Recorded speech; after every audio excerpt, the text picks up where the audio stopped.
Cape Breton diver. And you are? I am a Cape Breton diver. Ben Jardine, instructor at Scuba Tech in Sydney, Nova Scotia, Canada. And I'm Mark Boutat from the Nervous Wreck Dive Club here in Sydney. And he's a nervous wreck even before the club started. That's right. As a matter of fact, just to prove my point, there it is. I'm a nervous wreck. I am a nervous wreck. And you are too. So anyway, the whole idea of the show is diving, dive topics, subjects, equipment, how to do it, what we do the diving with, and the best part of it, I think, is the underwater footage. That's right. And the nicest thing about this show is it introduces it to divers out there as Cape Breton being an excellent dive site. That's right. Because it is. Jump in the water, just about anywhere, except for the tar ponds. I wouldn't call that water anyway. Well, a few bugs to iron out, just like any other place. Same subject. That's good. What do we do today? Okay, we're going to go on location. You're taking us again on location to Tittle Rock. Tittle Rock, yes. Okay, that's out off Scattery Island, Main-A-Deu area. Okay. Here. And our tech talk, like we told you last week, is going to be on knickknacks, toys that you might want to pick up, make your dive a little easier, depending on what kind of diving you do. A lot of little toys, and we're shooting this right now, not to date the show, but to heck with it, it's in October, and a lot of people are doing their Christmas shopping for divers, and one thing about a diver in the family, you usually just get them go into a scuba shop and find whatever. Yeah, the knickknacks are very, very popular, and you see a lot of different ones. Some of them are actually safety items that make your diving easier, more fun, use them for specialty applications. But most definitely, some others are just nice to have. Yeah. So without any further ado, let's show you these knickknacks we're talking about. And we'll be back to dive the Tittle Rock. Hi folks, welcome back to Tech Talk. What do you got on there, Ken? This is a porta changer. I'm partially semi-unclothed underneath this thing so far. We're doing knickknacks, right? Knickknacks. Actually, you're wearing one great knickknack. Yep. Changing on the beach, and Ken will show you as I'm talking through this stuff, what to do there. Right, okay, you go ahead. As scuba divers, after having all the basic gear that you need to scuba dive, it's nice to have little toys to make your dive a little easier and a lot more fun. Okay, and we're just going to list a few over here. And don't mind the clothes flying. I don't know them either. The professionals don't try this at home. There's a variety of different things. If you have gear which is carrying with you, for example, a camera, and you need a little bit of room to work with the camera, here's a retractable holder. Great. We use these on our video housings. You can also get what is called a snappy coil, another type. This is Ray's little life chart, which fits in its own case, slides out, nice and easy, and presto, a new pair of shorts on. And here's a snappy coil. This part hooks onto his belt, and as he moves the slate, he just releases the clip. Now it extends, okay? Nice little toys to have. Other nice things to have, regular slate with a signaling mirror, whistles, great for attracting attention. Neoprene mask straps, they are very, very comfortable. You know, Pauline swears by these. She ditched her silicone one and bought these, and she won't go back. They'll fit any mask. Yeah, any mask at all. They're strong.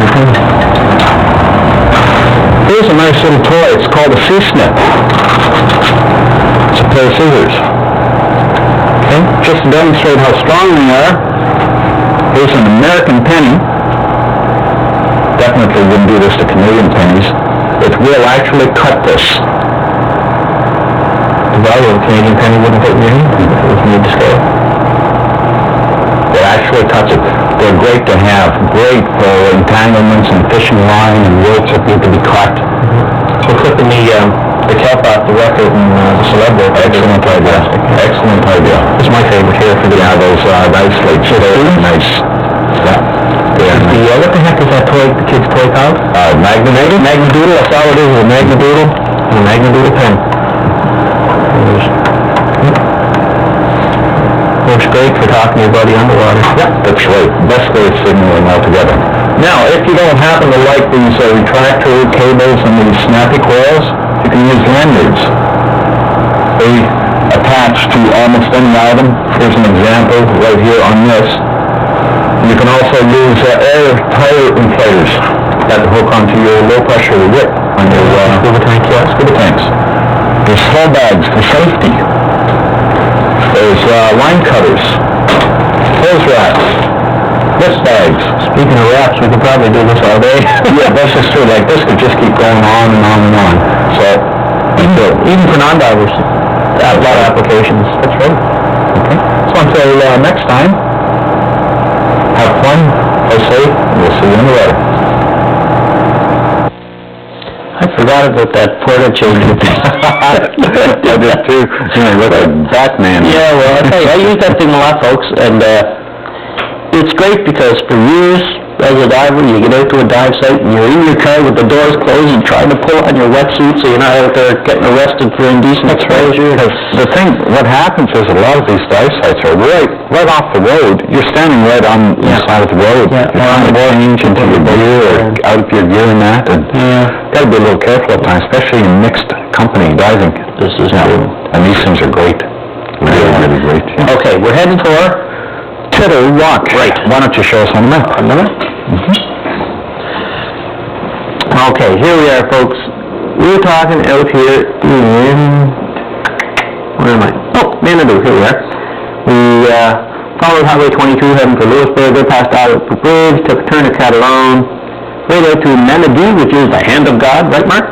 That's right. And it's about a 10-minute trip in the boat, and it's really the boat here at Tittle Rock. It's a real nice little location, and we sailed it. Actually, that day we had sailed the boat from Lewisburg down to Main-A-Deu. I was moving it. It was late in the season. I was starting to move the boat back, over to this side of the water, and it's in the middle of Main-A-Deu Passage. Just come straight up from the bottom. Why don't we roll the footage and we can get some more info on it as we're going along. There it is there. That's the rock itself. Just off the Main-A-Deu foghorn, rather. On the left of your screen there's a foghorn. Is that Doug? Yeah, that's you, Doug. Yeah. Anchors away. And we get in quite tight to the rock. How much water? How deep? Right there was about 25 feet. Okay. Modified instructor role here. Careful, you're getting water on the lens. Yeah, no doubt. Lawrence and I were buddies in this dive, and that would have been Lydia doing a stride, and I think Doug there ready to go. A lot of current that day, Mark. Heavy. You can see the angles on that, on the anchor line. It's way to descend right down the anchor. Yeah, anchor lines are great to descend on, but you have to be careful when there's a lot of surge going on.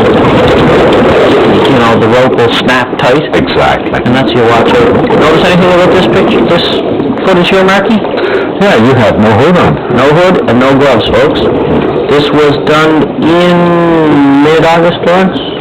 Something like that? It's in your logbook. Why don't you take a look and get the date? Lawrence is a producer, switcher, noisemaker in the background. Everything that needs to be done technically. There you go. Him and Doug. I don't think you had a hood that day either, did you, Doug? Did you wear your hood that day? Yeah, well, he's got a body flat as -2 on Doug anyway. But it was quite, I had never dove there before. I didn't even know of any other people who had done a dive there. So we're down the anchor line, and what you can see me doing here now, if you're smart, and there's nobody left on board the boat, which is, August 30th is when we did that, actually. I'm sorry, September 11th? Swells? No, that's right, that Bruce was August 30th. September 11th we did it, and we had a temperature on the bottom was in the low 60s. High 50s, yeah. But if you're not leaving anyone on the boat, one nice thing about being a diver is there is absolutely no question as to whether or not your anchor is hooked properly. That's right. You're resetting it. Yeah, I reset it because I didn't really trust where it was. I set it so well, actually, that before we could leave there, I had to go dive down and release the anchor from that spot. But if you're a diver... You mentioned something just a minute ago which kind of brought something to mind for me. As divers, we are always looking for new spots to dive, and you say you'd never dove this spot before. Nope. And sometimes you're going to hit good dives, sometimes you're not. We got lucky on this one. It's a beautiful site. It turned out that it has, I called it a maze there. a couple of times, because you'll see here a little later on in the dive that the formations in that are sort of amazing. Like there's these little alleyways and that sort of thing. Exactly. You can see I noticed that someone in that shot, that their octopus was hanging loosely on them. Okay. And I didn't want to be swimming in amongst those rocks and that and have the octopus get hooked up on something and entangled. You can notice on my octopus there, I have one of the mouth covers. It goes right over the whole mouthpiece, and it's a really great item. Had to do quite a bit of, you had to be very careful on the navigation on this too, Mark. You'll see I was paying close attention to my compass. I had 3 fairly new divers with me. They're all certified, but they had no experience amongst the 3 of them. Probably never, I probably did more dives in the last month than the 3 of them have ever done. So, I had to, I felt more responsible. That's right, and that's how you get to be a better diver. You go out with the more experienced people. That's how I got to be better at it. I would dive with more experienced people. But boy, what a wicked current. We came around the rock. We went around to the right of it there, and swam down the anchor line and swam to the right. And if you had a really, really windy day, and you step out from behind a building, and the wind hits you, that's just what it was like. You can see the bubbles here. They're just blowing right back past me. One thing you must keep in mind, folks, is, as you can see, it's not Ken that's on the camera work here. This is, Lawrence was doing this one. Yeah, right, okay. Lawrence was doing the camera work on this particular dive. Now, Lawrence is a relatively new diver, and hard to do. It's hard to appreciate the camera work underwater, especially in the conditions you were describing. I think Lawrence is doing an excellent job here. Yeah, especially with the current there that we had. It was very strong, as you can see by the kelp movement there. I'm trying to get a reflection of the crab. I've been trying to get a shot for about a year now of someone with either a crab or a fish and have the reflection of that fish in the mask, and I haven't done it yet. But if people that think that, you gotta wear dry suits here, I'm wearing a dry suit in this, yes I am. Underneath that dry suit, all I'm wearing was, I think my 2mm wetsuit. That's all I had on. I could have dove in the 2mm if I wanted to. It's just because of the sea urchins there, I wanted it, plus it was my new dry suit at that time. There's absolutely no insulation value to those dry suits. No. They're a shell suit. No, and you can see I'm going, I had no hood, no gloves, and we were as warm as toast. I dove for 6 weeks this summer like that. Now this is interesting right here, this cluster of starfish. Every second rock had a bunch of starfish like this under it, and I picked them up here, you'll see, and they're all tied up together there, hanging on to each other for dear life. They're sticky little buggers, I'll tell you. They're like Velcro or something. Are they attached to a mussel or a rock or? No, I don't think there's anything in the middle. I think they just all hold on to each other. It means the current was pretty strong. Yeah, well, you can see there. See how the gauges are streaming back behind? Yeah, really. They got to hold on to each other. You can see how those gauges were streaming out behind. Yeah. The current is just blowing through there. That's another cluster of them there. That's interesting. Notice that he does have a hood on. The only one I think that's a bunch. I like diving without the hood as often as I can because you get to hear the bubbles, and actually when I have students I can tell if I only have a small number of students in the water with me. Even if I'm not looking directly at one team, I can tell because you hear them breathing. So you hear your own breath, you see your buddy's breath, and then you hear the other two distinct breathing patterns. And different regulators make different noises also. Exactly. You can, once you get real good with your diving, you can... fair amount of sea urchin on the bottom. Yeah. You can become aware of the other sounds. But I think right around this point, we were getting pretty tired of swimming against the current. And we're going to be turning around here shortly, I think. And you want to talk about some relieved looks on people's faces when I gave them the... Let's go back! You can tell by the kelp, the amount of current. We're still going against... surge, that's current. Yeah, that's just current coming. And I mean, with how hard I'm kicking there, I should be moving like crazy. I just wasn't. It's just such a strong current. Especially where you had rock on the left side, rock on the right of me. We're going up through a channel. It seems to focus it more like a funnel effect or something. And it was really neat. What a beautiful sight though, Mark. and it was really sunny that day. You know, there was a fair bit of ambient light, and we're only shallow. We're only 22 feet or so. And so here there's the signal, yippee-ki-yay. And the speed difference when we turn to go back the other way is... Lawrence, you must have liked that when you turned around with the camera. Yeah, because the camera itself is what, 8 inches across? That's right, it creates a fair amount of drag. But the idea in scuba diving is to streamline yourself, and you're going against every rule. Yeah, when you take the camera, take a big flat face on it. Just a beautiful, beautiful spot. 6 minutes, I guess, from where I tie up in Main-A-Deu. Okay. Yeah, people in Main-A-Deu, the guys there are pretty good to me, the fishermen, that they're pretty friendly. You know, you ask guys, you have time. I can't get out to my boat as often as I'd like, and I've had, you know, Dale Boone or whoever's there around me, go make sure your bilge pump's working, this sort of thing. You'll find that most people around the island are like that. You know, there's a bunch of starfish, and they're all over the sea urchin. I don't know if they're trying to tear them in two or what they're doing to them. But you can notice how gingerly I'm holding those urchins because they are toxic little buggers. You get one of those stuck in you, it can hurt. I gathered up a few so that I could show back up on the boat. I broke one open and showed How was the roll? It was not a real bright yellow. This stuff, folks, it's an industry. It was quite big out in British Columbia, but they started dragging for them, as far as I know, anyway. And when they were dragging, they disturbed the habitat. They didn't just collect urchins, but they disturbed the habitat, and they lost out a lot. But urchins here is a growing industry in Cape Breton. It's very big in New Brunswick. It's very big in Maine. It's a delicacy in Japan. And the roe inside is worth, top quality roe can be up to $80 a pound.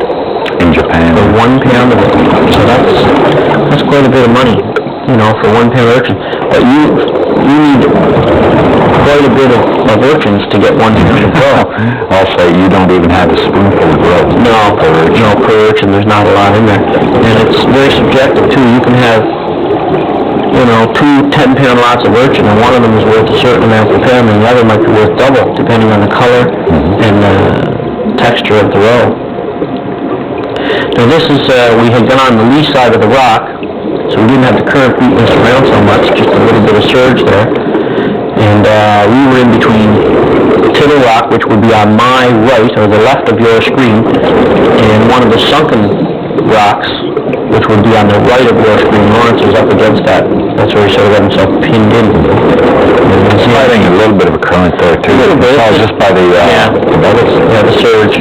But you can see I'm checking the compass quite a bit. And we ended up right back at the anchor line, right where I wanted us to. We didn't have to do a surface swim. And that's very, very important. If you're a new diver out there, I can't stress enough navigation, because in conditions like that, if we had come up behind the boat, we would never have been able to swim to it with the surface current. There's no way. The surface current just carries you away. Yeah. You know, worst come to real worst, there's a ton of other options, dump your weight belt, this and that, but the best thing is just be a good navigator, and you don't have that problem. We came right back, we went in at the boat, we came out at the boat. That's what scuba gear is for underwater, not on the surface. No. Surface swims. Surface swims are uncomfortable. You can see the tops are chewed off, a lot of the kelp there. That's where the urchins are getting at it, yeah. A lot of crushed shells now. There's a lot of lobster out here. And yeah, you can see one claw that I found. It's just, the lobster must have molted out of that claw. It's a very size claw. Yeah, it was a big claw. But I read an article on the lobster that was in dive training, and the lobster can get out of their shell in 20 minutes. They can totally shed their shell. It's all right. It takes them about 3 weeks for their body. They do all kinds of things chemically to their bodies to sort of shrink away from the existing shell, and then they pull themselves out of it. They flex their back and they split open the back shell, and then they pull the meat right out of the claws, and they have a very thin claw, and that gets harder and harder, and that takes a couple more weeks. So it's a traumatic time for the lobster, for sure. What kind of vegetation do we have? It's pretty well just long kelp. Yeah, just a big kelp here, and was there much moss around? No, there wasn't too much of that. There was Well, here's something I thought was pretty neat. I don't know, it almost looks like a barbell for lifting weights. That's a solid piece of steel. You should be able to, can you hear that clicking? I don't know. You hear me tapping it. That's a solid bar of steel. It's very heavy. And, dear knows what it's doing there. I don't know. Just came up, and it's chrome. It's, highly shined up in there. It's not rusted or anything. It's stainless steel. It's not part of the drive shaft, I don't think, off the boat or anything. No, then I could tell you. Strange but true. Almost every dive you go on, you find different objects in the water. There's another lobster. There were a lot of shells, busted up mussel shells in that. I think that would account for quite a bit of that, is the fact there were so many lobsters in and around this rock. And we've pointed out several occasions, Mark, about artificial reefs and such. I took my mask off, and it was so clear, folks, that I could take off my mask and I could still see that lobster.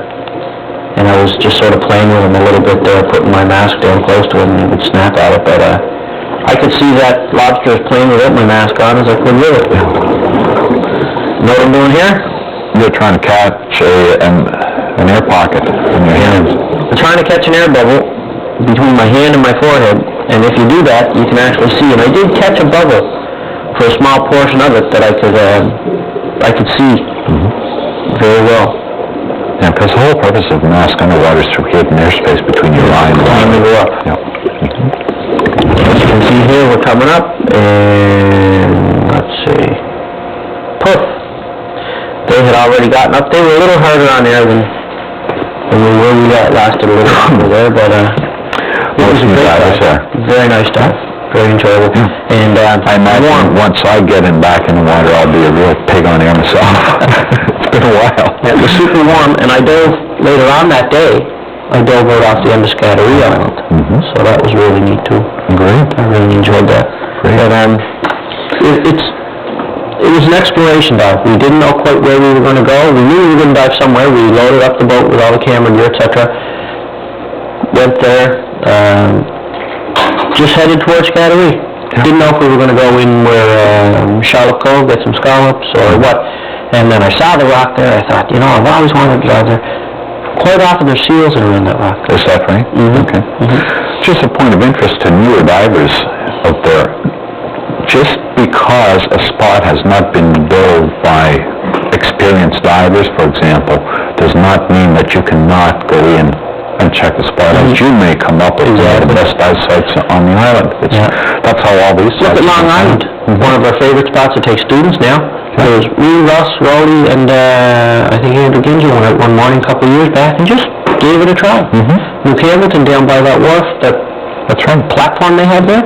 George Gardner just went for a little look one day. I'll go see what's out there. And some places may really be bad, such as at the end of St. Anne's Bay, the day we did. Way up inside, you mean Gerald Baxdale. Yeah, that was terrible. 17 feet deep, about a half mile offshore. But those things happen, and that's how these dive sites are found. That's right. We've got some more dive sites coming up for you in future shows, such as... That's right. Actually, next week is going to be a little different type of diving. We're taking us on skydive. Yeah, that's right, folks. It was a Nervous Rex Dive Club thing. We went skydiving, and we had a ball, an absolute blast. But we got a couple other good dive sites coming up in the next few shows. We'll hope you'll be able to join us. But until next time, I'm Ken Jardine from Scuba Tech. And I'm Mark Breton from Nervous Rex Dive Club. And we'll see you underwater. Thanks for joining us.